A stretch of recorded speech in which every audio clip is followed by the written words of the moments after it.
Well, we'll go ahead and get started. I just want to thank all of you for joining us today for the webinar. And I'll start by introducing myself. Welcome, Jennifer. My name's Catherine Martin. I'm the Demand Generation Manager at Rick Software, and I'm going to function as our moderator for today's event. I'm really excited to have both Jeff and Ashley here, and I know that our team here at Rick's is very excited to have Ashley Alderson, girl boss and founder of the Boutique Hub, as our guest host for this webinar today. Thanks for joining us, Ashley. You're welcome. I'm excited to be here, you guys. Yeah. Just a couple of housekeeping things before we get started. We have everyone muted just, to keep things focused. If you have any questions, though, throughout the event, feel free to put those in the chat box or the Q&A panel, and we'll address them at the end. So whenever you're thinking of something, feel free to drop it in there. And without further ado, I think we're ready to get started here. So I'm going to kick it off by passing it over to Jeff to tell us a little bit more about Rick's. So just first, you can see us here, but go ahead, Jeff. All right. Well, good afternoon, everyone. For those of you who are listening in that aren't familiar with Rick's, we're a cloud-based software company that has been in business for about 35 years. Based out of Indianapolis, we specialize in small boutique specialty retailers, and we provide a point of sale and inventory management system. Smaller company, we've got about 35 employees, but the majority of our employees have retail background and have used Rick's at retail. Have used it at the point of sale or have used it in support and have some experience with it. And so we're very proud of the support that we can provide with our retailers. And with that, I'm going to hand it over to Ashley and let her do similar and let her explain a little bit about who the Boutique Hub is. Absolutely. Well, thank you guys again for having me today. I'm really excited to be with you. I think this is such a timely topic. My name is Ashley Alderson. I'm the founder at the Boutique Hub, and we've been in business for about 5 years now. And we believe that we're not only a community, but we're a movement that's shaping the future of boutique retail. So we are all about empowering both brick and mortar and online boutique retailers, and then the entire ecosystem behind them. So we're the largest community of boutique retailers in the world who connect daily to share ideas, education, live events. We have a wholesale shopping platform, as well as a training library, and then some libraries of vetted service providers like Rick's, who we interview to be a part of our platform, and then share that information back with our members so that they can access people who are trusted and can help grow their business. So in a nutshell, we connect the industry of boutiques, brands, service providers, and insiders daily so that they can discover, learn, and grow all in one place on the boutiquehub.com. Thank you, Ashley, and we're very happy to have you on the webinar today. So what we like to talk about today is the whole omnichannel marketing experience. But before we start with that, I think the reason we're talking about this is here at Rick's, when we work with our clients, we talk about some undeniable changes going on in the marketplace, and one of those is the evolution that the retail industry is going through, and it's a pretty significant evolution and at a pretty quick pace that we're seeing. And I think you all are experiencing it. You're seeing that the customer is moving away from that big box experience and is looking for more of a personalized experience. We know this is happening. We know that big box is struggling. I read a study earlier this week that they expect about 20% of the malls in the United States to close in the next 5 years. So those consumers that are used to that kind of experience are going to be looking for something different. The reason those malls are failing is because it's not providing that experience they're looking for. On the other hand, the malls that are thriving are those that have built their customer and their retail base around retailers that do provide that kind of a personalized experience, for example, in Nordstrom's. And so they're seeing success. But we do know that there's a big change coming, and the customer's looking for something different. And they're looking for that personalized experience that a retailer can provide them. And part of what we want to talk about today is taking that personalized experience, that special individual experience that you can create in store, and then transfer that through your marketing out through e-commerce to your clients. And how do you translate that to your clients? And that a lot of that is going to be based on collecting data, analyzing that data, and then turning that data into action through your marketing. Before we get started on that, though, I think it'd be good for all of us to have an understanding of how we define omnichannel.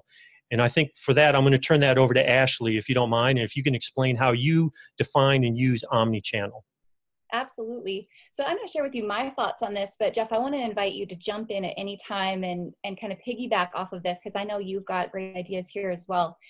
To me, marketing wherever your customers are and not asking them to change platforms to transact with you is really what omnichannel is all about. It's about providing that seamless brand experience across all platforms.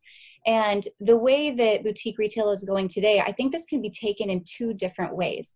So first, we could look at this in terms of e-commerce, and that would be allowing your customers to transact seamlessly with you across any channel. So if you were sharing direct URLs and links to your e-commerce platform, that means they could come and shop with you through email, through Facebook Messenger, through all of your social media channels, Instagram shopping, which is new, or your Facebook store. I mean, there's always that one click to purchase. That would be omnichannel in e-commerce.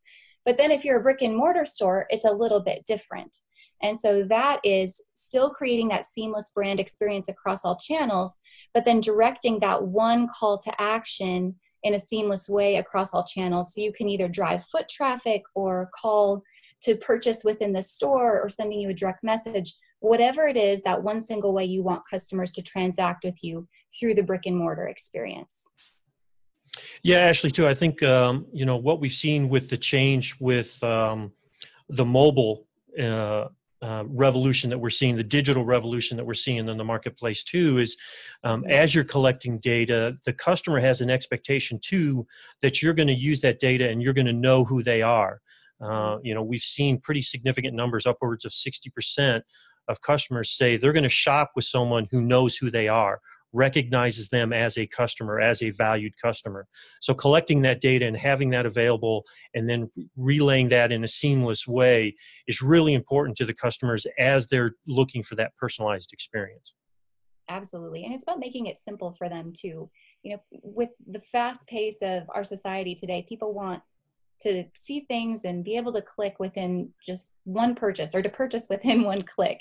And their attention span's about a half a second. So if you don't personalize that experience to them by using that data, they're going to scroll past you to find someone else who will. All right, so the question becomes then, do I have to have e-commerce today? I think that's overwhelming for a lot of people who haven't stepped their foot into this arena yet. And so I just want to go ahead here and say that no, you don't have to have e-commerce today. But if you're a brick and mortar store, you have to be on digital. If you don't have a digital footprint via a website or you're not on the most important social media networks, then you're definitely going to be missed today. So what does that mean for your business? Well, we need to talk about what channels matter for your business. So a couple of questions you can ask yourself to get started and really decide what channels you should be spending your time on, because we all know there's more than enough, and with a small operation, it could definitely capitalize our time. So first question is, what is your goal? If it's e-commerce, that's one thing. If it's to drive foot traffic, it's another. So whatever that transaction goal is going to determine where you're going to want to be marketing on these channels. And this kind of goes into that second question is, where will your customers purchase? Are they going to call your store to purchase? Are they going to send you a message to purchase and then you send them invoices? Or are they going to go to that website? Or again, is it just that call to action to push them into your store? So second question to consider. And the third one, I'm going to go with something that's not on the screen here, and that is going back to who is your customer? Because demographics really change shape of what channels we're going to be marketing on. Traditionally Facebook is a little bit older of a demographic, but Instagram's changing quite rapidly. And while it's usually been younger, the age of users on Instagram is definitely rising and will continue to rise. If you have a younger demographic, then Snapchat's definitely something to pay attention to. But using that data that you have to understand your customer is really going to dictate where you spend your time in this piece of the equation.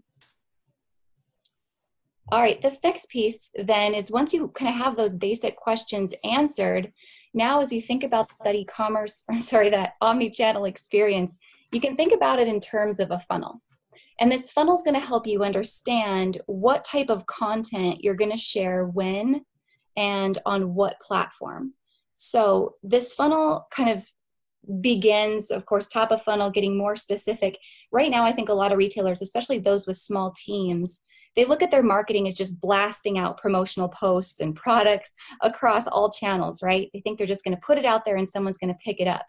But really, to be successful, you have to get pretty detailed and figure out where are they at? Where are these customers having that experience? Is it top of funnel, which is new customer acquisition? So what are you sharing to get people acclimated to your brand? Is it a promotional video you've done? Is it live videos you've done? Or just some type of relational content? The second piece of this funnel is that conversion stage. So once someone has warmed to you, they've taken one click into your social media, now they're a follower, maybe they visited your website. Now you have an opportunity to actually ask them for the sale by sharing those specific products that you offer. And then down at the bottom, this is where your actual customers are, or your hottest leads are. These are people who have visited your store, visited your website. Maybe they've made a purchase with you, and now you're able to use the data that you have to retarget them and ask them to come back again and again and again. So no matter where you're at in the stage of marketing, understanding these three pieces of the funnel and the three types of content you can offer are really important, whether it's organic traffic or paid traffic through Facebook ads. They're going to help you maximize this message. All right, so what platforms should I use? And if you guys have questions on this, I invite you to jump in, ask in chat, and I'm happy to kind of take a look at some of your questions and help you through this. I want to start here by just talking about the platforms that I think are most important to most independent retailers. And so let's start with Facebook. So there's been so many changes with the Facebook algorithm, right? We've got ebbs and flows in how many people are seeing your post. I know everyone has a love-hate relationship with Facebook. And that's led some people to kind of abandon their page at times. And if that's you, I just want to invite you that your Facebook page is probably the most important social property you own, even with the mistrust kind of happening in Facebook today, because this is your business card. This is the first place people go to find you and gain trust with you. And this gives you all of the Facebook marketing tools that you're going to need to grow your business on a daily basis. Facebook ads, it's going to be the Yelp of sorts of the internet, I think Facebook will be. So make sure you're posting daily on that Facebook page. And this is really the business card to your brand. So great branding, great content. The second platform that I think is second most important is a Facebook group. How many of you guys listening have a Facebook group that you operate? You can let me know that in chat too. Facebook group is different than a page if you're not familiar. Facebook groups definitely offer more organic reach, somewhere around 30%, where a traditional Facebook page is down near 1% of your followers. So Facebook groups are most engaging, and this is really the window into who you are as a company. Because we all know that today, with this evolution of retail, people want to do business with people, not companies. And so the cool part about the Facebook group is you get to post in the group as yourself, your personal profile, you, the owner of your business. And this allows your customers to get to know, like, and trust you and build that relationship with you. So you can post here several times a day. And again, this should be a mix of content, as we talked about in that funnel, whether it's relational content, behind the scenes content, or you're actually asking them for the sale by posting those new arrivals on a daily basis, and then driving them, whether it's your website or driving them to purchase in your store, whatever your business is. The third key piece here, of course, is Instagram, which we've already talked about. And I think Instagram is definitely going to overcome Facebook in the next couple of years in terms of popularity and user growth. So Instagram, your main feed is important. That's important for, I would say, the more professional aspect of your brand, the great photos, the really cohesive piece of your brand, sharing products. But more important than that is your Insta stories. So I see some of you guys in chat talking about your Facebook groups. How many of you now are using Insta stories on a daily basis? Because to me, Insta stories is to Instagram what Facebook groups are to Facebook. That's where you can become the most personal and engaging with your customers, and they can see all of the behind the scenes of your brand. It's kind of like that reality show. Like everyone likes the Kardashians, right? Because they want to watch a train wreck happening in slow motion. Not that your business is going to be a train wreck in Insta stories, but they want to see what it's like on a daily basis so that they can come along with you, trust you, and get to see those sneak peeks first. Those are really the top 4 most important pieces, I think, in terms of social platforms.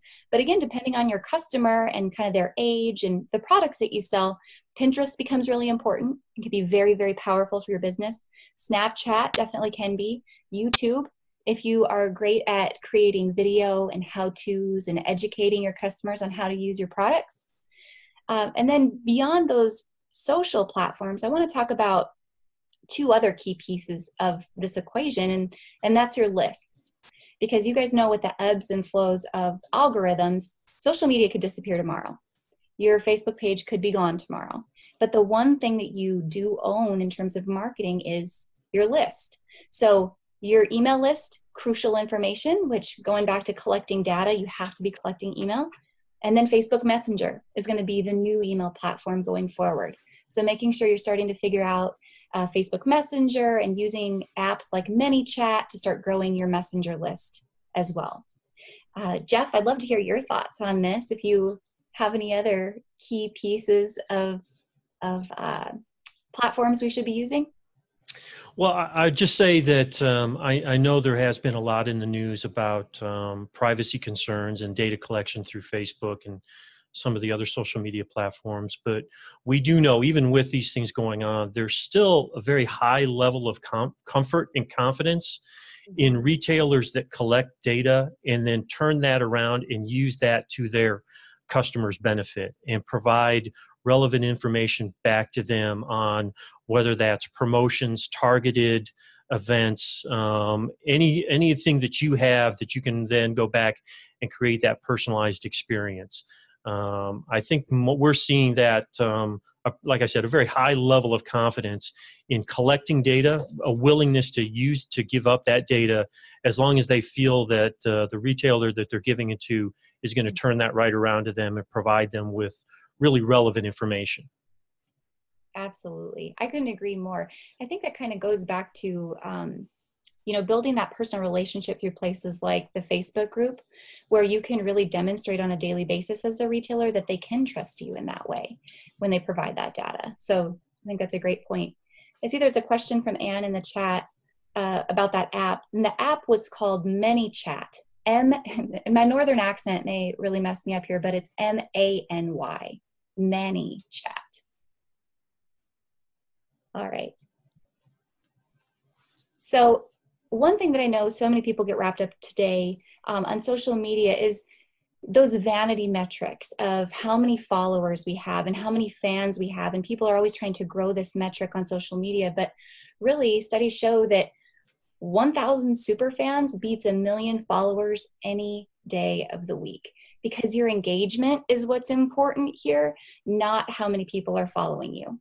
So as you guys are thinking about, if anyone, and feel free to raise your hand in the chat, if you feel overwhelmed by social media from time to time, like, oh, it's just one more thing to do. I see someone mention that. I want to just invite you to reframe your thinking from one more thing to do and one more thing to post and trying to get those followers. Reframe it to, how can I just create one new conversation today and use quality content over quantity of content. Make sure when you're posting on any of those platforms that you're asking questions, you're building relationships, you're leaving things open-ended. And when you're sharing content, you're asking your customer, what do you think? What do you like? Which of these new pieces is your favorite? Always keep it open-ended so the human brain naturally goes to answering that question versus scrolling on by in the newsfeed. And that, when you do it, and you do it well, builds those super fans, which are going to engage with you and become your loyal customers over time. Perfect. I kind of jumped past that one. There you go. So data is definitely key, isn't it, Jeff? I know you can jump in here on this one as well. So how do you use that data at your fingertips to reach the super fans? Yeah, I think it's really important, and there's quite a bit of data that you can collect as a retailer, and there's different ways to use it. One thing that I would recommend, though, is when we talk about data being key, and then how we apply that, it can get overwhelming. You do collect, like I said, you do collect a lot of information, but you have to go into your research and analysis on the data that you're collecting with a clear purpose, a clear goal on what you're trying to discover and how you plan on applying that information. Otherwise, you can be overwhelmed with the amount of information that you're collecting. And it also goes back to how are you accessing it? Do you have the resources that allow you to access that data in a manageable way? But I think the three ways you can use this, it's important because you can collect data and you can apply that back to understanding what you're selling, what's driving your business. You can get an understanding of what your customers are buying and what's driving their purchase decisions. But you also get information on your own employees, and how they're selling, what they're selling. And then you can also make decisions around how do you change activities and promote activities in store with your employees, your people on the floor interacting with your customers to drive better performance metrics. So three ways really to use that data and use it, and then turn that around to improve your performance and your understanding of your business. Mm-hmm. Absolutely. So the data that you're going to use, I know I use this analogy a lot of times in the hub, kind of going back to what you said, Jeff, about keeping the end in mind and having that clear goal for where we're going with this information from the very start. So the analysis we use a lot in the hub is that 80% of your sales will often come from 20% of your list, right? And it's 7 times more expensive to acquire a new customer than to retain existing customers. So if you're listening and you ever feel overwhelmed by the data and analyzing that data and understanding what to do with it, I think the place to start here is focusing on your current customers first. How do you understand what they're buying, how often they're buying, and then get them back into that routine, retarget them, and bring them back again and again for new sales. And then once you understand what they buy, when they buy, and who they are, and you can create that personal experience for them, now you can even go into that next level of data, those products that they're buying, and start to create new promotions and events based on what they're actually purchasing in your store. We can kind of drill down to the next level from the customers into the actual conversion rate of what they're buying, and then the products they're buying, and the events that you're going to create after that. Yeah, and Ashley, I think this is important. This idea of conversion rates is very important. We know that on average, both online and in store, that only about 20 to 30% of the foot traffic actually converts into a sale. So when you have that customer in, how do you take those consumers that are making a purchase decision and elevate that purchase through additional items, larger ticket purchases? And a lot of that comes through understanding who they are and then targeting them before they get in the door, or understanding them when they're in your store and using that information to, as you mentioned earlier, simplify the process for them. They come to retailers like the Boutique Hub members and to specialty retailers because they value your opinion.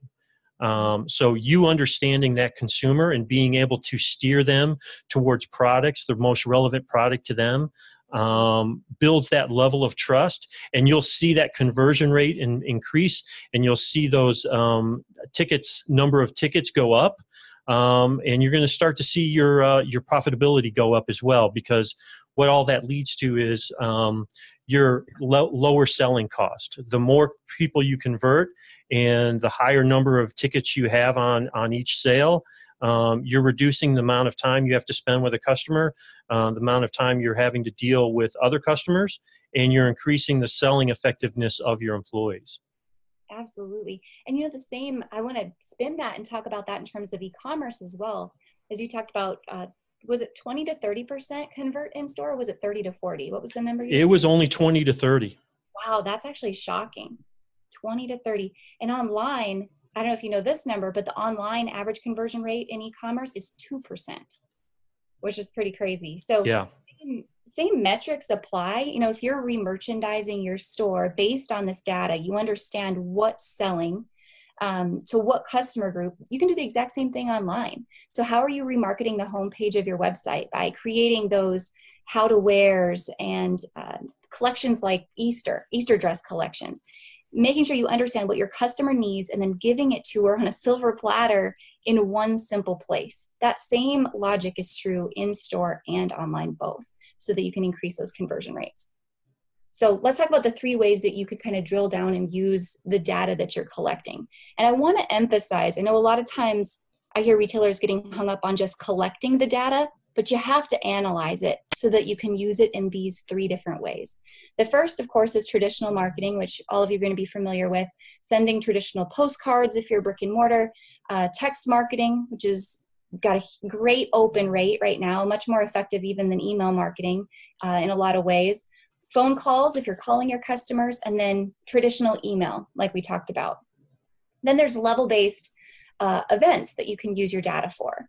So rather than just blasting out one message to everyone, now you can create specific messages and segments based on your different customers and what they're buying. A VIP night, for example, inviting your top 20% of your customers locally into a VIP night, or 20 customers depending on the size of your store, right? Or creating promotions based on category or brand. Or like Jeff just mentioned, this is a great opportunity to upsell and cross-sell items based on items that have been purchased previously. And then there's the third level, and this is advanced marketing that you can use this data for. This is where I can go hog wild talking about creating Facebook ads, you know, building email segmentation, drilling down to what those customers, what the actions they're taking on your website, or what actions they're taking in your store, and then creating a segment in your email list and giving them a specific message for that, or sending them a specific Facebook ad based on what they've been purchasing or the actions they've been taking. Or let's say they haven't purchased with you in the last 60 to 90 days. We can then go in and create Facebook ads and audiences targeting that group of customers. Really, the possibilities are endless, and it all goes back to what you said, Jeff, about creating the most personalized experience possible. All right, so what are you looking for? And Jeff, feel free to jump in here. The first, again, brand reports. Understanding what brands are selling the best in your operation. So you can continue to promote those brands for new events, new promotions, or again, cross-selling. If you liked X, you might also like Y. Category reports. So similar, what categories are performing the best in your business? Then you know you're going to place them and merchandise them in a certain way in your brick and mortar, or you're going to merchandise them in a certain way in your e-commerce. You can also track this again by churn rates and by the margins, so you understand what to push and when to push it so that you can get the most return for that investment. Yeah, I think an important call out of here too, Ashley, is using the data. It's really used best when you develop a cadence on how you pull that, when you pull it. You know, you've got 3 different categories here of reports, and those are all really on different kind of time periods. So you know when your vendors are going to be selling you product. So do you establish a cadence of when you're pulling those brand reports against some of those selling seasons, and then against events as well, and the category reports, and then aged inventory reports. And a lot of this then too is an opportunity to go back and cross-reference this against your customer data, the transactional data that we're going to talk about in a little bit here. But I think it's important that as a retailer that you establish that cadence of when you view the data. That way you start to get a sense for trends that are developing and an understanding of the ebbs and flows of your business. And it's also important too, I think, that you take a look and are you getting the information that you need? Do you have access to this data? You know, when at Rick's, we've got almost 200 reports built into the system. And it's a lot of good ways to cross-reference and kind of double-check the information when you're making those kind of decisions, both from a purchasing decision and then a marketing decision. Absolutely. Do you invite those who work with you Is it usually weekly, or is there a certain, as you're talking about the cadence of understanding that data, how often do you have your clients and customers review that? Well, we really recommend, we have like a top 5 report that we consider our best practice, the top 5 reports that we recommend that our retailers look at on a weekly basis. And a lot of that is driven first around the individual styles, but then an understanding of category performance. And then margin and the ROI performance as well, so that they're seeing that cross-reference of, if this is happening, this is resulting in this performance. And then what do I need to do to make sure I'm making decisions around product that I'm bringing in, product that I'm marking down, or the marketing efforts that I'm making. So we generally recommend that our clients look at those top 5 reports every week, but then there's also the reports that we recommend that they look at on a monthly and then as well as a quarterly basis, to make sure that they're getting the full picture of what's going on in their stores. Perfect. All right, so we've talked a lot about gathering that data, how to use that data. You should be using that data, collecting it. I guess which leads to the question of, what customer data should I be collecting? And there's a lot of different things you should be looking at, and there's opportunities to collect a lot of data. And I think what we talked about a little bit earlier, most of your clients you're going to be working with are going to be comfortable, will allow you to access that data because they feel like, and they understand in the retail environment now, that that's going to be turned around and used to help them make better purchasing decisions, understand your business better, access to a better understanding of what your business is. So the screenshot we have up here is just the customer data entry screen that we have in Rick's. And this allows you to enter a lot of things. So it's the customer name, their account number. So if you're creating them tied back to a rewards program, you can tie it back to the account number. One of the things we always recommend is, don't get crazy with it. Don't overthink it. Use their phone number as their account number, as their customer number. It's easy. They're going to remember it. It's an easy reference point. And it just makes the whole process simpler. Email, phone, address. Get some personal information from them as well. We're not diving in too deep, but get their birthday information. Get some understanding as well about, if you look down there in the bottom left where it has an alert tab screen, collect some information and get an understanding of who that customer is, kind of what some of their purchasing trends are, some of the likes that they have. They come in and they mention something to you while you're working with them and at the point of sale. Enter that into that alert screen. That way, the next time the customer comes in the store, when you're either ringing up the next transaction or as you're talking with them, you can pull this information up and understand something about their history and their likes, their product likes or dislikes. But all of this is information that can be used multiple different ways. You can use this to, particularly on the transactional data side, you can get a better understanding of who your customer is, and then you also have an ability to relate to them and contact them in multiple different ways. So one thing I would recommend here is, if you've got different ways that you're using your marketing outreach, make sure that you're able to collect that data at the time of purchase or that interaction with the customer. Make sure the system allows you to do that and that you can collect that, because one of the most important things is, the customer expects you to know them, and they expect this to be a seamless process as they're going through this interaction with you. So we mentioned here at the bottom there, transaction data. Transactional data is very important for 2 reasons. Number one, it gives you a purchase history of your customers, and you understand what they've bought, how much they like to spend at any given time, the products that they've bought.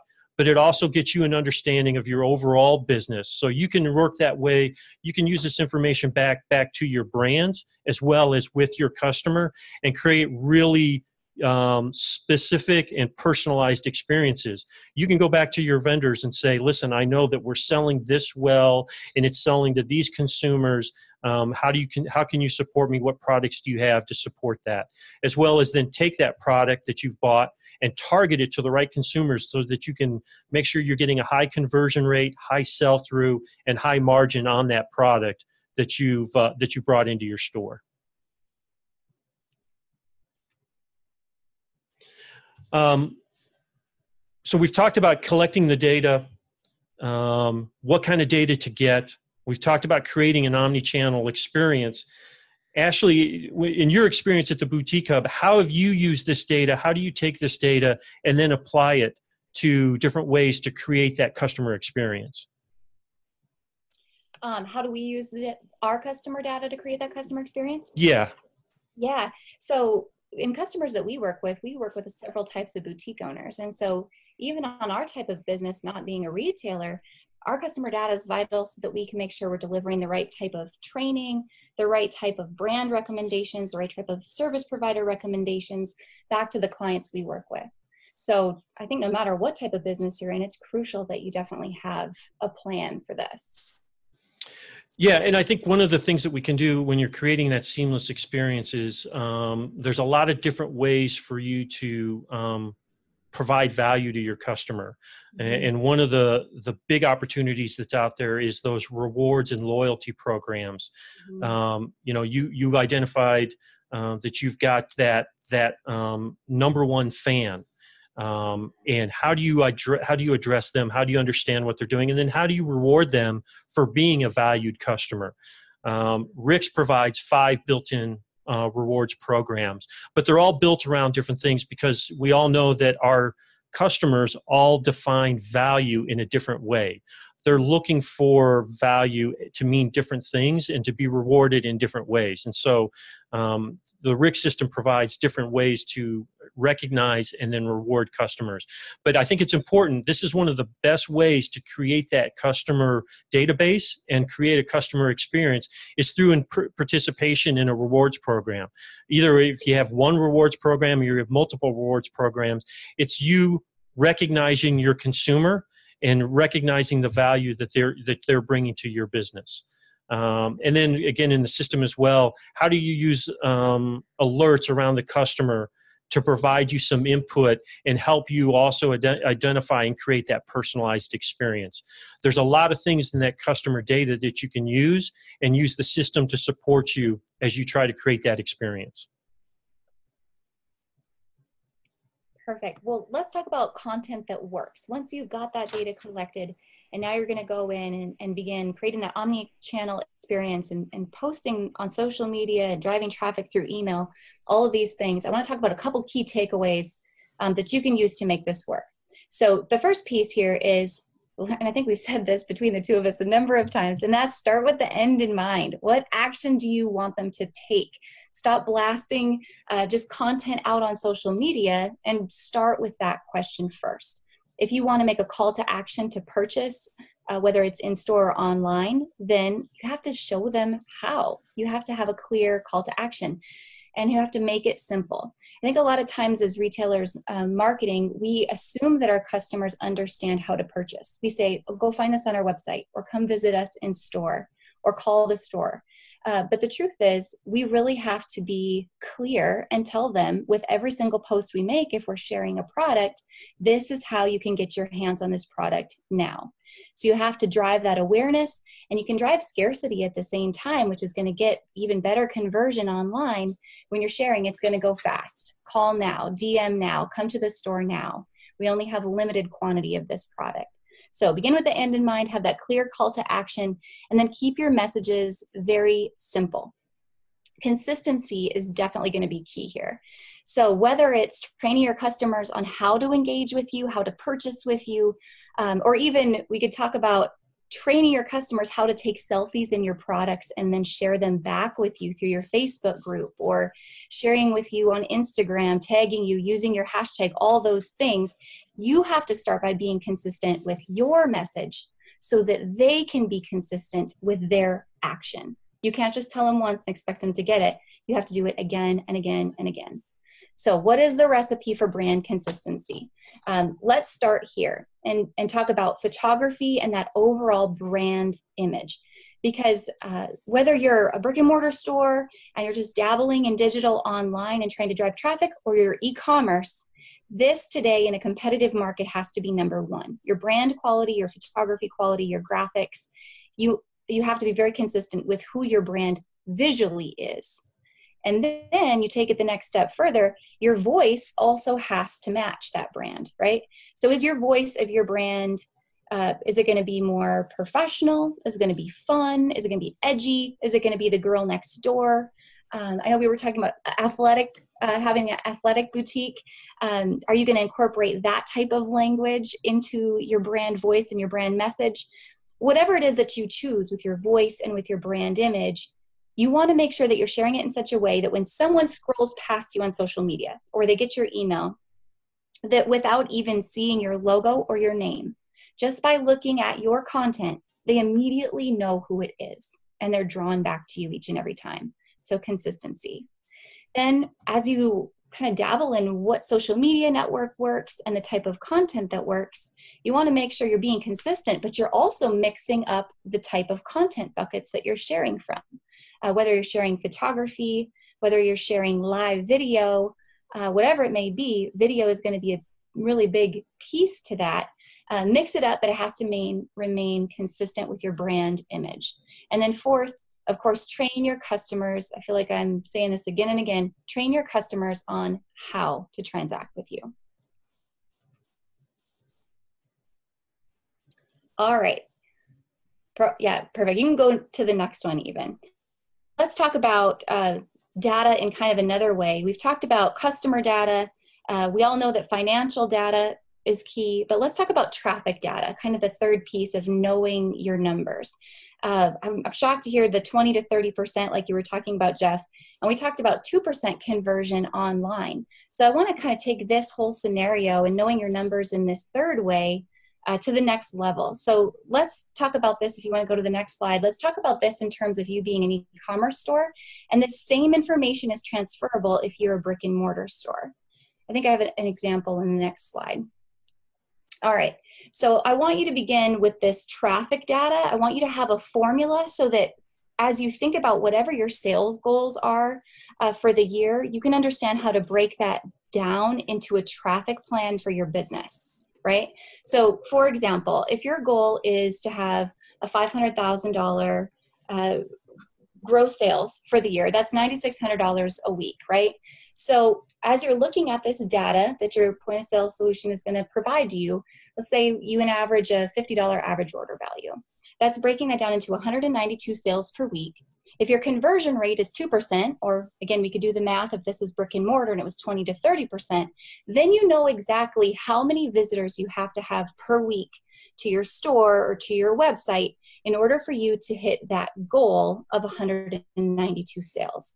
Does this make sense? I want you guys to raise your hand in the chat if you're with me here and if you create a plan like this for yourself. So just like Jeff was talking about sitting down and looking at those top 5 reports each and every week, it's one thing to have the reports and to analyze them a certain way. It's another to put them into a plan of action and step by step, okay, if this is my goal, this is the sales I need, this is the average order value, here's my upsells and my cross sells that we talked about. And now here's how many visitors I have to get to my store. So here's my omni-channel marketing, right? Here's my Facebook ads. Here's how I'm going to drive traffic so that I can begin with the end in mind and hit that initial goal. Make sense? Perfect. All right. So Ashley, if you don't mind too, I would also just say, just as a reminder that the data and when you're pulling reports, that represents a point in time. And that point in time has passed. So it's a good reflection. It's a good indication of where your business was. But as you start to implement and use that data and the analysis to create new marketing programs, that's when we talk about creating that cadence of looking at the information. This gives you a great opportunity to go back and say, on this date, I was performing here. I've activated a marketing program, and on this date, I can compare it. So it's an ongoing process. So that's why we always recommend to create that cadence. because the information, you're always collecting new data through your point of sale, and it's a great opportunity for you to validate the steps that you're taking and understand what you need to do differently as you go forward. Absolutely. Thank you for adding that. I completely agree. Perfect. So to kind of wrap up that thought, it's again, beginning with the end in mind. So what is the action that we want those following us to take? What kind of relationship do we want with them? And how do we build that trust with them as if they were a friend of ours, right? How do we do that through our digital strategy? What are our customers' needs? And then that goes back to, again, what are we going to serve our customers with? And therefore, what are we going to sell? So asking them those questions first so that we can gather that data and provide it back to our customers in terms of serving them. And then finally, like I just mentioned, what is your sales goal? How can you use the data that you have at hand to not only make a financial plan, but a traffic plan to back it up and to make it happen? Awesome. Thanks so much, Ashley. This was really great. I know we're a little bit over on time, so I ask that if anyone has any questions, if you could just reach out to us via email, we'll be happy to answer those for you all then and there. So thank you everyone for joining us, and thank you so much, Ashley. This was really powerful content that I know that those joining us are going to appreciate. Thank you guys for having me. It was great to be here. Thank you, Ashley. Yep. Thanks for joining us, everyone. Feel free to check back in. We're going to be announcing our next webinar a couple weeks from now. So thank you.